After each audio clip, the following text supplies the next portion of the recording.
Hey family, let's talk about it. Why black boys grow up hating black women.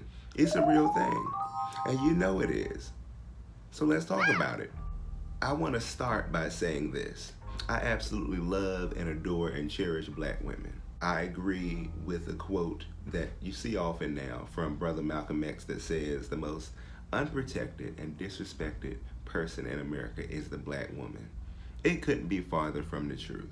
I often wonder, and it's one of the things that prompted me to really want to put this on the table, why don't more black men show up for black women?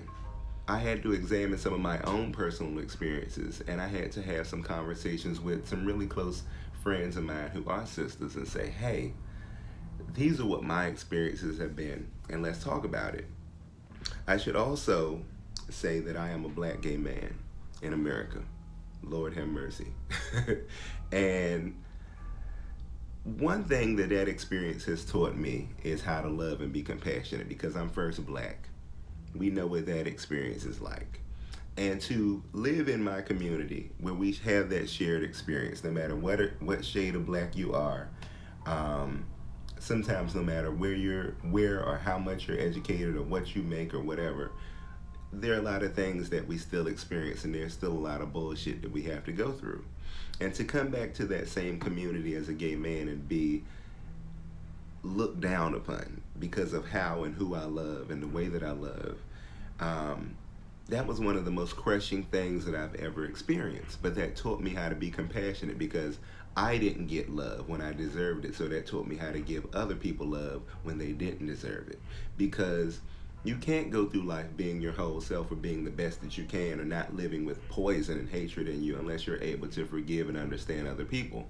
That also allowed me to open my mind and to really understand on a deeper level trauma and hurt and things that affect our community. But let's talk about where some of this comes from, particularly as it relates to black men and how we engage our black women. 70% of black homes are broken.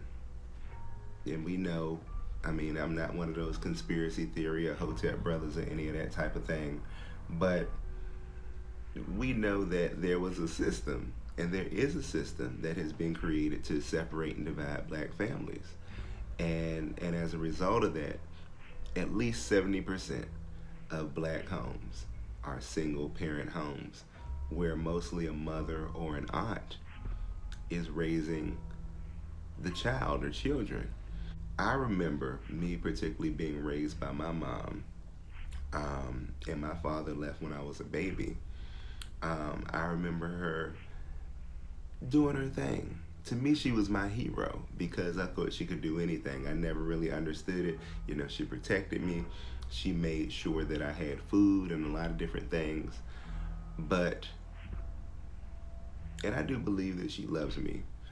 But I also noticed that as I started to get older, there was a lot of, let's call it what it is, a lot of hostility directed towards me. And I was compared to my dad a lot. And I've never met the man. I've seen him in person 2 or 3 times, but I never sat down and had a conversation with him, you know, and nothing hurt me worse than to hear your dad was trash. He didn't want you. I ended up taking care of you. And you're just like him. And here I am. I'm trying to do the right thing. And I know I'm not the only black man in particular that this has happened to. And I grew up, and yes, I always had food. I always had all those things.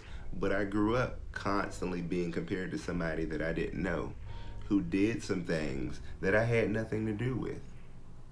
Still don't know what the whole story is, but I know that there is a lot of anger there and it gets directed at me, and I know that it gets directed at a lot of black men in particular, and even our black women who are daughters who grew up in these homes, they get the same hostility, but I'm speaking from my perspective as a black man. A lot of the earliest relationships that you experience set the precedent for a lot of relationships that you experience later in life. So, for instance, there were some of my earliest relationships at home that occurred. I won't get into all that, but I will say that there have been several romantic relationships that I have been in that have mirrored what I knew earlier in life. And those relationships I had to really hold up and examine, and I had to go, you know what? I'm seeing this pattern. I need to go and I need to change something. I need to change the way that I'm thinking, and I need to change the thing that makes me comfortable and how I accept communication, and maybe even how I communicate. And similarly, if you've had very angry interactions at home early on, where all you've known is black men or black women, even if you are black and it's been very angry, that kind of gets into your thinking. Like, that's what you expect. And nobody can sit here and tell me that if you have anger at home and in your community all the time, that it doesn't create trauma, that it doesn't affect you in such a way that you begin to walk through life really looking at people that way. Then you also go to a lot of schools where, and when I was coming up, because I'm a product of the 80s, I wasn't as cute as I am now. Oh, believe me, baby, this took work. A lot of it is natural, but it took work. You know, when I was younger, I hadn't quite grown into my looks yet. And, you know, we grew up in a period of time where if you were light-skinned or if you were dark-skinned, people had negative things to say about you if you were dark-skinned. You know, and so you at school, you're being teased because you're dark-skinned, you're being teased because you're smart, or because of where you live at, or something about your mama, or something about some of your other relatives, or something. And it's just early on, we don't get a lot of positive reinforcement from a lot of black women. And as a matter of fact, I know that in our crowded classrooms when I was growing up, we had a lot of really frustrated teachers who were black women. And yes, they would cuss us out. Yes, they would, you know, give up on us and put us out of class. And the first teacher that I had who really gave me an opportunity to really realize and understand my potential was a white woman. And I, again, looking back at it, I never looked at white folks as saviors or anything like that. But I always wondered, why do I not get the same type of love from people who look like me, particularly from women? And a lot of guys, you know, we have a lot of issues because we have a lot of internalized anger from these experiences. And I mean, I'm not of the heterosexual experience, but I mean, I do have straight male friends who have baby mamas or wives or whatever who seem to, in some cases, get upset when they're trying to make progress with their lives. It's almost like there is a competition. There's a thing, and I've always wondered about that. Like, I believe we're all equal no matter what our gender is, but it's almost like it's fashionable to emasculate black men.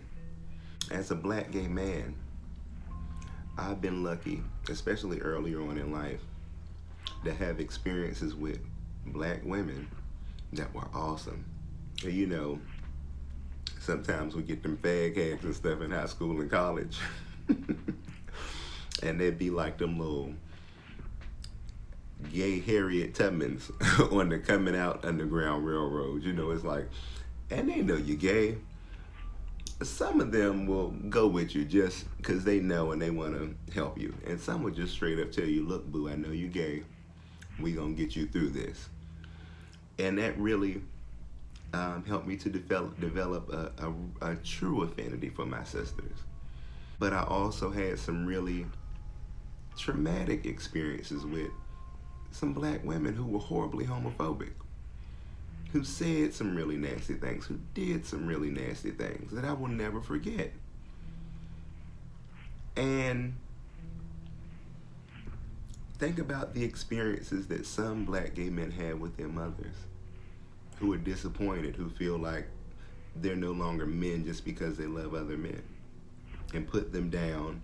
And I know some gay men who absolutely hate women. It's a real experience, and it's something that I know that I had to go in and I had to deal with, because I was upset with my mother, and I was upset with a lot of the black women that I experienced, because I looked at all of them as angry and hateful, and I never really stopped to realize the trauma that they've experienced. A lot of our black women experience trauma. A lot of them also had fathers who, for whatever reason, weren't emotionally or physically available. A lot of them were abused. A lot of different things happen, and they also don't get a positive image of black men early on. So the resentment, and I'm not even going to get into that because that would be a whole nother video, but the resentment that a lot of them have, and then as they go through life and experience more abuse from black men, they also put on their sons and other black men who are actually out here trying to do the right thing. Believe it or not, there are a lot of us who are out here trying to do the right thing. But I feel like we don't deal with a lot of trauma that's in our community, and we don't have a lot of really important conversations as they relate to how we view each other as men and women in the black community. And I feel like we need to do more work around that, because it's serious, it's affecting us, it's affecting our families, and we really have to be able to have these conversations and not be afraid to have the conversations, because they're needed. Like, we're affected tremendously by the passed down trauma. And it's 2018 now, but we fail to realize that Jim Crow and the Reconstruction era and slavery and all those different things, that wasn't that long ago. That was just maybe 3 or 4 generations ago, depending on when you were born, because these days, you already know grandmamas be 22 years old. So depending on what the age gaps are in your family, it wasn't that long ago as far as generations. And we need to start talking about things that affect us generationally and pass down trauma, because I feel like on both sides, as men and women, we need to look at what our experiences have been as black men and women in this country and talk about it, and talk about how those things affect us, first of all, because I always believe, as I always say, if you can't love yourself first, you can't love anybody else. And it's just taking the time to really examine how you've been impacted by things and how that causes you to look at other black men and other black women and the things that you do to your children and the things that it might cause them to do to their children and anyone else that they may encounter who reminds them or triggers them of some traumatic event. Because I know if I hadn't gone in and done the type of work that I needed to do, I'll be a hot ass mess. I just wanted to put that out there very briefly. I could have gone on a lot longer, but you know, it's 2018 and we're used to the 30-second video. Okay, so if you've hung in there this long, I appreciate you watching. And I just wanted to start a conversation about it because it's something that's really been on my mind, and I think it's really important. And I should end this by saying that I absolutely love and cherish black women, but I also know that we as black men and women have a lot of healing to do, and I want to see that happen. Please comment, please share, subscribe, and all that good stuff, and I'll see you next time.